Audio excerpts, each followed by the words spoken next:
그날 밤 신랑은 신부의 손조차 잡지 않았습니다. 촛불이 방 안을 붉게 물들이고 함지박에 담긴 대추와 밤이 달콤한 향을 풍기고 있었습니다. 13살 처녀 아이는 붉은 치마 저고리를 곱게 차려입고 방 한구석에 웅크리고 앉아 있었습니다. 어린 신부의 두 손은 떨리고 있었습니다. 처음 보는 남자와 단둘이 방에 있다는 게 무섭기도 하고 낯설기도 했습니다. 밖에서는 잔치 소리가 희미하게 들려왔습니다. 친척들이 술을 마시며 떠드는 소리, 북치는 소리, 웃음소리가 뒤섞여 있었습니다. 하지만 신방 안은 고요했습니다. 촛불이 타들어가는 소리만 들릴 뿐이었습니다. 신랑은 25 청년이었습니다. 키가 훤칠하고 눈매가 시원스러웠습니다. 동네에서도 소문난 준수한 총각이었습니다. 그런데 이 청년이 방문을 열고 들어서더니 신부를 한번 보고는 그대로 벽을 보고 앉아버렸습니다. 자거라. 딱 그 한마디였습니다. 목소리는 낮고 무뚝뚝했습니다. 신부는 고개를 들지도 못한 채 이불 속으로 파고들었습니다.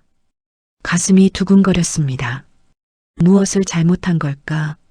내 얼굴이 마음에 안 드는 걸까? 온갖 생각이 머릿속을 맴돌았습니다. 신랑은 그날 밤 벽만 보고 앉아 있다가 날이 밝자 방을 나갔습니다. 초래를 치른 첫날 밤이 그렇게 지나갔습니다. 신부는 이불 속에서 눈물을 삼켰습니다. 이튿날 아침 신부는 일찍 일어나 세수를 하고 머리를 곱게 빗었습니다. 시부모님께 문안을 드리러 갔습니다. 시어머니가 며느리를 보고 미소를 지었습니다. 잘 잤느냐? 예, 어머님. 우리 아들이 잘해주더냐? 신부는 대답을 못했습니다. 뭐라 말해야 할지 몰랐습니다. 이튿날 밤도 마찬가지였습니다. 신랑은 방에 들어와 벽만 보고 앉아 있었습니다. 신부가 수줍게 물었습니다. 나으리, 제가 무언가 잘못한 것이 있사옵니까? 아니다. 내 잘못이 아니니 염려 말거라. 그뿐이었습니다. 청년은 더 이상 말이 없었습니다. 신부는 더 물어볼 용기가 나지 않았습니다. 사흘째 되는 날 신부의 어미가 몰래 사랑채로 찾아갔습니다. 시아버지께 여쭤보려 했습니다. 대체 무슨 일인지 알아야 했습니다. 사돈어른, 제 딸아이가 무엇을 잘못했습니까? 아들 도련님께서 딸아이를 거들떠보지도 않으신다니 이게 무슨 일입니까? 하지만 시아버지도 고개만 저었습니다. 아니요, 그게 아니요. 며느리가 예쁘장하고 얌전한 게 흠잡을 데가 없소. 그런데 우리 아들놈이 워낙 고집이 세서 말이요. 좀 더 기다려 보시오. 기다리라니요? 대체 무엇을 기다리란 말씀이십니까? 그건 아직은 말할 수가 없소. 다만 우리 아들이 며느리를 미워해서 그러는 게 절대 아니니 안심하시오. 그 말이 무슨 뜻인지 아무도 알 수 없었습니다. 신부의 어미는 답답한 마음을 안고 돌아갔습니다. 석 달이 지나고 반년이 지나도 신랑은 신부의 손 한 번 잡지 않았습니다. 같은 방을 쓰면서도 늘 벽만 보고 앉아 있었습니다. 밤이 깊으면 신부가 잠든 걸 확인하고 나서야 조심스레 옆에 누웠습니다. 신부와 닿을까봐 이불 끝자락만 잡고 자는 게 보였습니다. 동네에 소문이 퍼졌습니다. 저 집 도련님이 뭔가 병이 있는 게 아니겠소? 혹시 전쟁터에 나갔다 와서 상처라도 입은 게 아니겠소? 아니면 신부가 마음에 안 드는 게 아니겠소? 그 어린 것을 왜 며느리로 삼았는지 모르겠소. 그럼 파혼을 하지. 왜 그냥 두고 있는 거요? 장터에 나가면 아낙네들이 수군거렸습니다. 우물가에서도 빨래터에서도 그 이야기뿐이었습니다. 신부의 집안은 창피하고 속이 상했습니다. 친정아버지가 딸을 데려가려 했습니다. 이런 수모를 당하면서까지 시집에 둘 수는 없었습니다. 하지만 신랑 집에서 막았습니다. 아니요, 결코 그런 게 아니오. 우리 아들이 그럴 만한 사정이 있어. 제발 좀 더 기다려 주시오. 부디 며느리를 데려가지 마시오. 대체 무슨 사정이란 말이오? 이렇게 딸아이만 창피를 당하게 하고 있지 않소? 말씀드릴 수가 없소. 하지만 시간이 지나면 알게 되실 것이오. 우리 아들이 결코 나쁜 놈이 아니오. 도대체 무슨 사정이란 말입니까? 아무도 그 속내를 알 수가 없었습니다. 신부는 그렇게 1년을 보냈습니다. 14살이 되었습니다. 키가 조금 더 자랐고 얼굴에서 어린아이 티가 조금씩 벗겨지고 있었습니다. 하지만 여전히 어렸습니다. 아직 여자라기보다는 계집아이에 가까웠습니다. 아침이면 일어나 시부모님께 문안을 드렸습니다. 낮에는 부엌일을 거들고 바느질을 했습니다. 저녁이면 신랑의 방에 들어가 조용히 이불을 폈습니다. 그리고 구석에 앉아 신랑이 들어오기를 기다렸습니다. 신랑은 여전히 벽만 보고 앉아 있었습니다. 가끔 신부에게 물었습니다. 밥은 먹었느냐? 어디 아픈 데는 없느냐?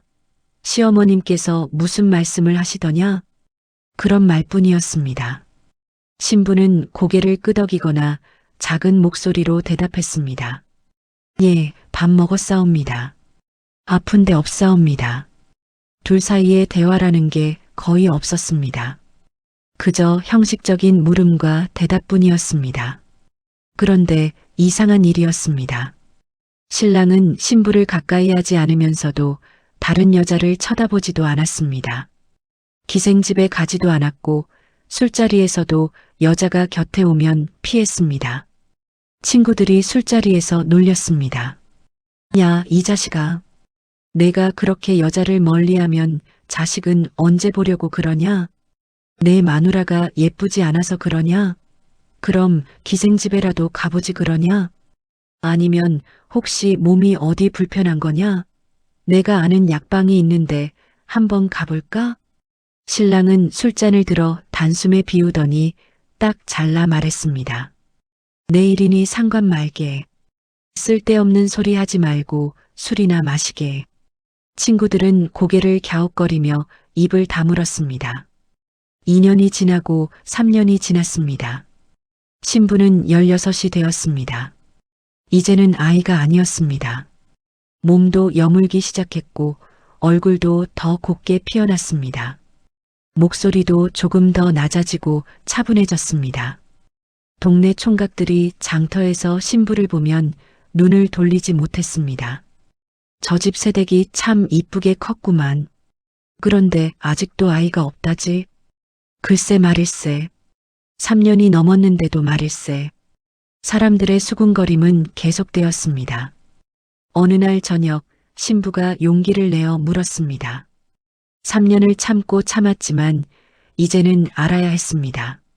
나으리 소녀가 정녕 마음에 들지 않으시다면 말씀해 주십시오. 소녀가 친정으로 돌아가겠나이다. 신랑이 고개를 돌렸습니다. 처음으로 신부의 눈을 똑바로 바라보았습니다. 촛불 아래에서 신부의 눈이 반짝였습니다. 눈가에 눈물이 맺혀 있었습니다. 내가 마음에 안 든다면 왜 이렇게 3년을 같은 방을 쓰고 있겠느냐? 그럼 어찌하여 소녀를 멀리 하십니까? 소녀가 무엇을 잘못했기에 손끝 하나 대지 않으십니까? 신랑은 한참을 입을 다물고 있었습니다. 주먹을 쥐었다 폈다 했습니다. 그러더니 천천히 입을 열었습니다. 너는 아직 어리다. 소녀가 어리다는 게 무슨 말씀이옵니까? 이미 16이 되었사옵니다. 옆집 아낙네는 15에 아이를 낳았사옵니다. 그래도 아직은 어리다.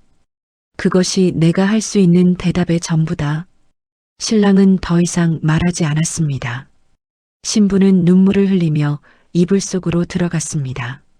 4년째가 되던 해였습니다. 신부는 이제 17이었습니다. 어느 날 아침 시어머니가 며느리를 불렀습니다.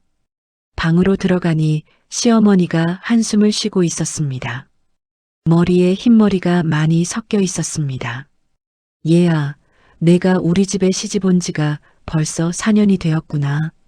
예, 어머님. 그동안 고생이 많았다. 내가 얼마나 속상했을지 내가 다 안다. 밤마다 우는 소리가 들려서 내 마음도 찢어질 것 같았다.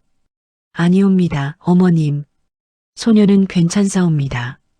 시어머니는 며느리의 손을 꼭 잡았습니다. 손이 따뜻했습니다. 우리 아들놈이 너를 멀리하는 건 내 잘못이 아니란다. 그놈이 원래 그렇게 고집이 센 아이다. 한번 마음먹으면 절대 꺾지 않는다. 나으리께서 무슨 사정이 있으신 게 아니옵니까? 소녀가 알 수 있는 일이옵니까? 시어머니는 고개를 끄덕였습니다. 눈가가 촉촉해졌습니다. 사실은 말이다. 우리 아들이 혼인을 하기 전에 나한테 다짐을 했단다. 너를 아내로 맡긴 하되 내가 20살이 되기 전에는 절대 가까이 하지 않겠다고 말이다. 신부는 깜짝 놀라 눈을 크게 떴습니다. 20살이라니요? 어찌하여 그런 다짐을 하셨나이까? 시어머니는 깊은 한숨을 내쉬었습니다. 그놈이 말하기를 13세 어린 계집아이를 신부로 맡는 건 사람의 도리가 아니라고 했다. 어린 몸에 아이를 베게 하는 건 죄악이라고 했다. 몸이 완전히 여물지 않은 계집아이가 아이를 낳다가 죽는 걸 보고 싶지 않다고 했다. 신부는 말문이 막혔습니다. 가슴이 뭉클했습니다. 시어머니가 계속 말했습니다. 우리 아들이 어릴 적에 이웃집 처녀를 본 적이 있단다. 이름이 꽃순이었지. 참 예쁘고 착한 아이였다. 그 처녀가 14살에 시집을 갔는데 그 해에 바로 아이를 베었다. 몸이 아직 여물지 않아서 배가 불러오는 게 힘들었나 보다. 입덧도 심했고 몸도 많이 붓더구나. 그런데 아이를 낳다가 그만 숨이 끊어지고 말았다. 아이도 죽고 어미도 죽었다. 신부의 눈에 눈물이 맺혔습니다. 우리 아들이 그때 15이었다. 꽃순이 누나를 친누나처럼 따랐단다. 그 누나가 죽는 걸 보고 얼마나 슬퍼했는지 모른다. 며칠을 밥도 안 먹고 방에만 틀어박혀 있었다. 아, 그 뒤로 우리 아들이 다짐을 했단다. 자기가 혼인을 하게 되면 신부가 20살이 되어 몸이 완전히 여물 때까지는 절대 손을 대지 않겠다고 말이다. 어린 나이에 아이를 베게 하는 건 사람이 할 짓이 아니라고 했다. 신부의 눈에서 눈물이 주르르 흘러내렸습니다. 그런 깊은 뜻이 있었사옵니까? 소녀는 나으리께서 소녀를 싫어하시는 줄만 알았사옵니다. 내가 이해해주면 좋겠구나. 우리 아들이 너를 싫어하는 게 아니란다. 오히려 너를 소중히 여기기 때문에 그런 거란다. 내가 건강하게 오래 살기를 바라기 때문이란다. 신부는 아무 말도 할 수 없었습니다. 눈물만 계속 흘렀습니다. 시어머니가 며느리를 꼭 안아주었습니다. 울지 마라, 얘야. 이제 곧 20살이 되지 않느냐. 조금만 더 기다려라. 그날 밤 신랑이 방에 들어왔습니다. 여느 때처럼 벽을 보고 앉으려 하는데 신부가 불렀습니다. 나으리, 왜 그러느냐? 어머님께서 말씀해 주셨사옵니다. 신랑은 깜짝 놀라 신부를 보았습니다. 어머니가 말해버렸구나 싶었습니다. 무엇을 말씀하셨느냐? 나으리께서 소녀를 기다려주시는 이유를 말씀하셨나이다. 꽃순이 누나 이야기도 들었사옵니다. 신랑의 얼굴이 붉어졌습니다. 어둠 속에서도 그의 귀가 빨개진 게 보였습니다. 그런 걸 굳이 알 필요가 없었는데 어머니께서 괜한 말씀을 하셨구나. 소녀가 몰라서 얼마나 마음 아팠는지 아십니까? 4년 동안 얼마나 울었는지 아십니까? 신부가 처음으로 큰 소리를 냈습니다. 눈물이 주르르 흘러내렸습니다. 나으리는 소녀를 소중히 여기셨는데 소녀는 나으리께서 소녀를 싫어하시는 줄만 알았사옵니다. 소녀가 얼굴이 못나서 그런가, 성격이 나빠서 그런가, 매일 거울을 보며 울었사옵니다. 신랑이 당황해서 손을 내밀었습니다. 하지만 신부의 어깨에 닿기 직전에 손을 거두었습니다. 아직 때가 아니었습니다. 울지 마라. 미안하다. 내가 내 마음을 아프게 했구나. 이제 조금만 더 기다리면 된다. 내가 20살이 되면 그때는 진짜 부부가 되는 거다. 나으리. 응? 감사합니다. 나으리의 마음을 이제야 알았사옵니다. 신부는 고개를 숙이고 눈물을 닦았습니다. 신랑은 어쩔 줄 몰라 하다가 천천히 자리에 앉았습니다. 그날 밤은 이상하게 마음이 따뜻했습니다. 서로의 마음을 알게 된 밤이었습니다. 그렇게 또 한 해가 흘렀습니다. 신부는 18이 되었습니다. 이제는 신랑과 신부 사이에 말이 조금씩 늘어났습니다. 서로의 마음을 알게 된 뒤로 분위기가 달라졌습니다. 신랑이 밤에 들어오면 신부가 차를 내왔습니다. 둘은 마주 앉아 차를 마시며 이야기를 나누었습니다. 오늘은 무엇을 하였느냐? 장터에 다녀왔사옵니다. 무명을 사서 적삼을 지으려 하나이다. 누구 적삼을 짓는데? 나으리 것이옵니다. 나으리 적삼이 다해져서 보기에 민망하옵니다.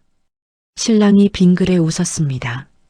내 적삼을 내가 지어준다니 고맙구나. 당연한 일이옵니다. 소녀가 나으리의 아내인데 이 정도는 해야지요. 그래도 고맙다. 내 마음이. 이런 소소한 대화들이 쌓여갔습니다. 신랑은 신부를 여전히 가까이 하지 않았지만 마음은 점점 더 가까워졌습니다. 때로는 손을 잡고 싶었지만 참았습니다. 약속은 지켜야 했습니다. 어느 날 신랑이 책을 읽고 있는데 신부가 물었습니다. 나으리, 그 책이 무슨 내용이옵니까? 역사책이다. 고려 때 이야기가 나온다. 공민왕과 노국공주 이야기지. 소녀도 글을 배우고 싶사옵니다. 신랑이 고개를 들었습니다. 글을 배우고 싶다고? 예, 나으리께서 읽으시는 책을 소녀도 읽고 싶사옵니다. 나으리와 같은 이야기를 나누고 싶사옵니다. 신랑은 잠시 생각하더니 고개를 끄덕였습니다. 좋다. 내가 가르쳐주마. 글을 아는 것은 좋은 일이다. 그날부터 신랑은 밤마다 신부에게 천자문을 가르쳤습니다. 하늘 천, 따지, 검을 현, 누를 황. 신부는 똑똑했습니다. 한번 가르치면 바로 외웠습니다. 내가 이렇게 총명한 줄 몰랐구나. 배우는 게 빠르다. 나으리께서 잘 가르쳐 주시기 때문이옵니다. 아니다. 내가 원래 똑똑한 거다. 두 사람은 조금씩 서로를 알아갔습니다. 신랑은 신부가 생각보다 깊이 있게 생각한다는 걸 알았습니다. 신부는 신랑이 따뜻한 마음을 가진 사람이라는 걸 알았습니다. 한 달쯤 지나자 신부가 간단한 편지를 쓸 수 있게 되었습니다. 어느 날 신랑이 사랑채에 갔다 돌아오니 방 책상 위에 편지 한 장이 놓여 있었습니다. 나으리, 오늘 어머님께서 나으리가 어릴 적 말썽꾸러기였다는 이야기를 해주셨사옵니다. 소녀는 웃음이 났사옵니다. 나으리의 어린 시절이 궁금하옵니다. 신랑은 그 편지를 읽고 미소를 지었습니다. 신부가 이렇게 글을 쓸 줄 알게 되다니. 그는 붓을 들어 답장을 썼습니다. 내가 어릴 적에는 정말 말썽꾸러기였다. 나무에 올라가 떨어지기도 하고 개울에 빠지기도 했다. 언젠가 자세히 이야기해주마. 그렇게 두 사람은 편지를 주고받으며 마음을 나눴습니다. 19살이 되던 해 신부는 이제 완전히 어른 여자가 되어 있었습니다. 몸도 완전히 여물었고 얼굴도 성숙해졌습니다. 동네 사람들이 장터에서 신부를 보면 감탄했습니다. 저댁새댁이 진짜 미인이 되었구만. 그런데 아직도 아이가 없다면서? 글쎄 말일세. 이제 곧 6년이 되는데 혹시 둘 다 몸이 안 좋은 게 아닐까? 사람들의 수군거림은 계속되었지만 이제 신랑과 신부는 신경 쓰지 않았습니다. 서로의 마음을 알고 있었으니까요. 어느 날 밤 둘은 마루에 나란히 앉아 달을 보고 있었습니다. 보름달이 환하게 떠 있었습니다. 나으리, 내년이면 소녀가 20살이옵니다. 그렇구나. 나으리께서 5년을 기다리신 것이옵니다.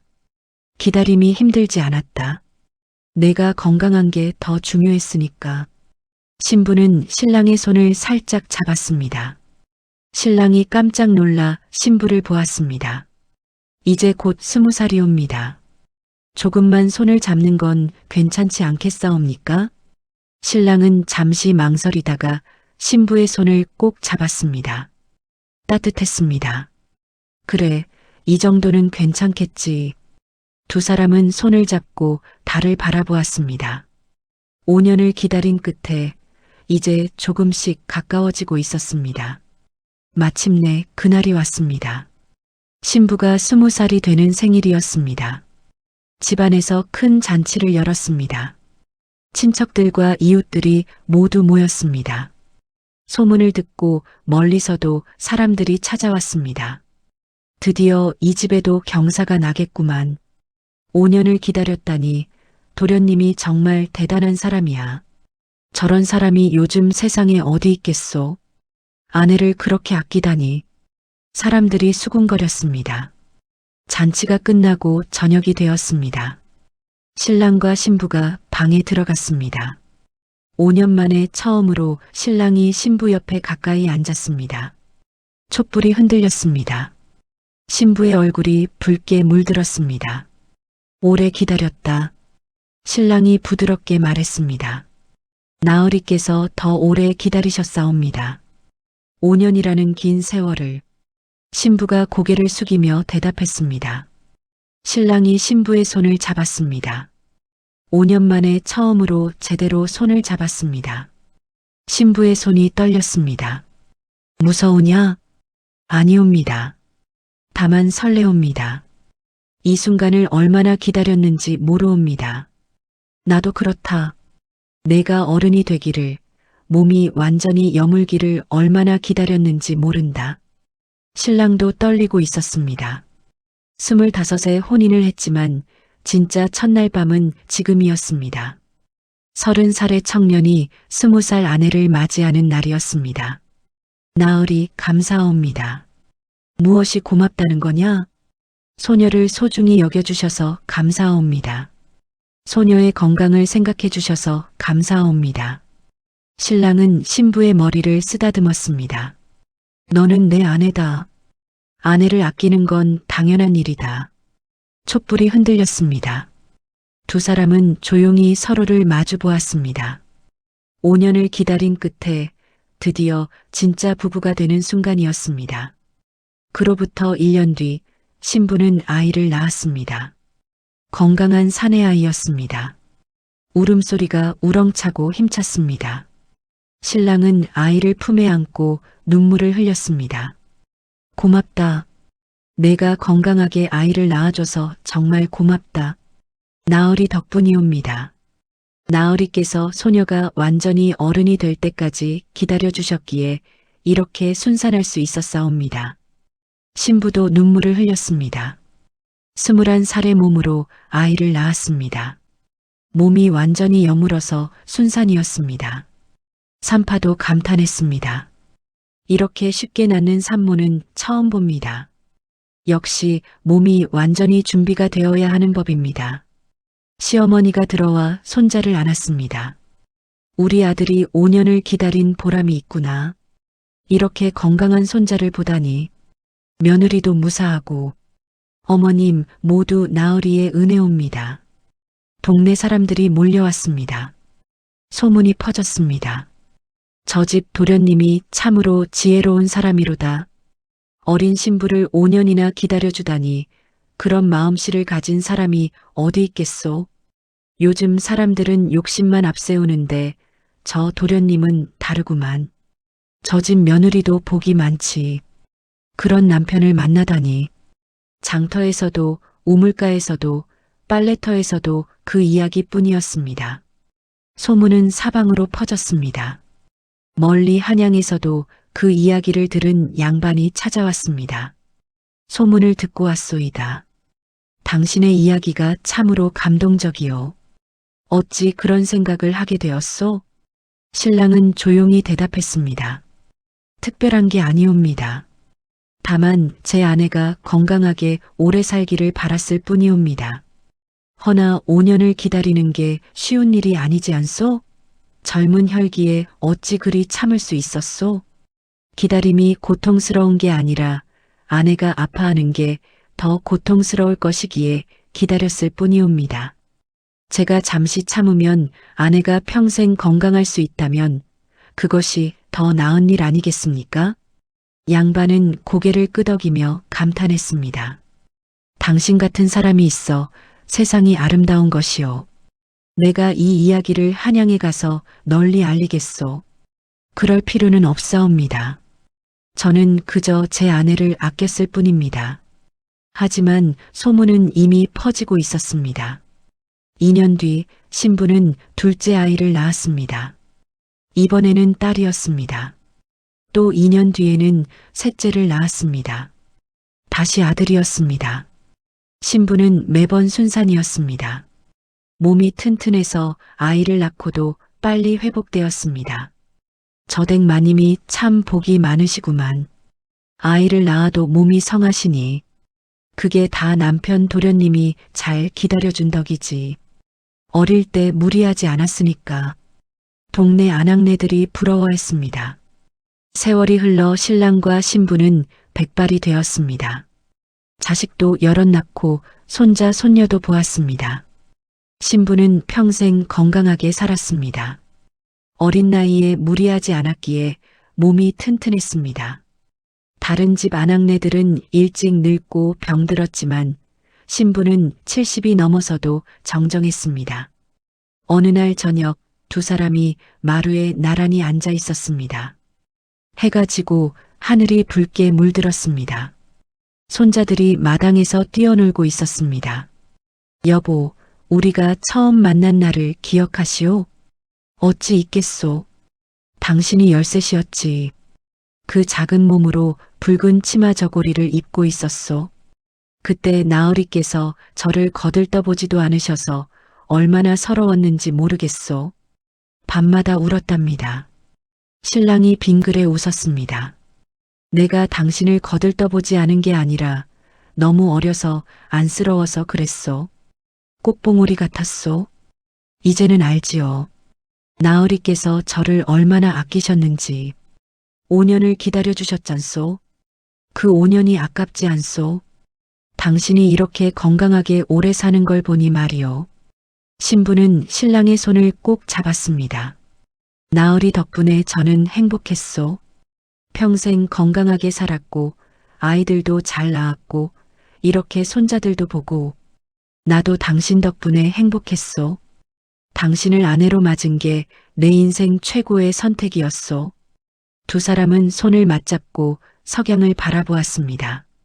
5년을 기다린 끝에 맺어진 인연이었습니다. 그 기다림이 평생의 사랑으로 이어졌습니다. 마을 사람들은 그 집을 지나갈 때마다 말했습니다. 저 집을 보게. 진정한 사랑이 무엇인지 보여주는 집일세. 그 도련님이 참 훌륭한 사람이었지. 5년을 기다렸다네. 요즘 젊은이들도 저런 마음을 배워야 할 텐데. 다들 욕심만 앞세우잖나. 그러게 말일세. 상대를 아끼는 마음이 진짜 사랑이지. 그 이야기는 대대로 전해져 내려왔습니다. 어린 신부를 5년이나 기다려준 신랑의 이야기. 진정한 사랑은 욕심이 아니라 기다림이라는 것을 일깨워주는 이야기였습니다. 상대의 건강과 행복을 먼저 생각하는 것이 진짜 사랑이라는 것을 보여주는 이야기였습니다.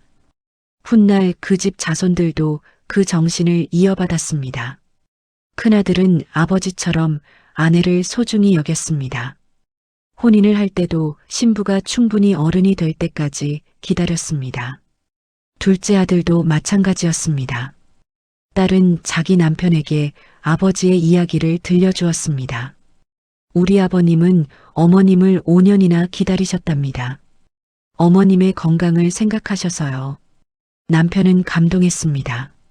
장인어른이 정말 대단하신 분이시구려. 나도 당신을 그렇게 아끼겠소. 상대를 소중히 여기고 배려하고 아끼는 마음. 그것이 바로 진짜 사랑이라는 걸 대대손손 가르쳤습니다. 욕심을 앞세우지 말고 상대의 행복을 먼저 생각하라는 가르침이었습니다. 그렇게 그 집안은 언제나 화목했고 자손들이 번창했습니다. 사람들은 말했습니다. 저 집안을 보게. 조상의 덕이 자손에게 미치는 게 바로 저런 거야. 그 집안 사람들은 모두 착하고 건강하더군. 좋은 마음씨가 대대로 이어지는 거지. 5년의 기다림이 100년의 복을 가져온 것이었습니다. 한 사람의 선택이 한 집안을 바꾸고 그 집안의 정신이 세대를 이어 전해졌습니다. 그 마을에서는 지금도 그 이야기를 합니다. 젊은이들이 혼인을 할 때면 어른들이 말합니다. 옛날에 이런 사람이 있었단다. 어린 신부를 5년이나 기다려준 신랑 말이다. 너희들도 그런 마음을 배워라. 진정한 사랑은 욕심이 아니라 기다림이고 배려란다. 그렇게 그 이야기는 지금도 전해지고 있습니다. 이야기가 재미있으셨나요? 구독과 좋아요는 사랑입니다. 감사합니다.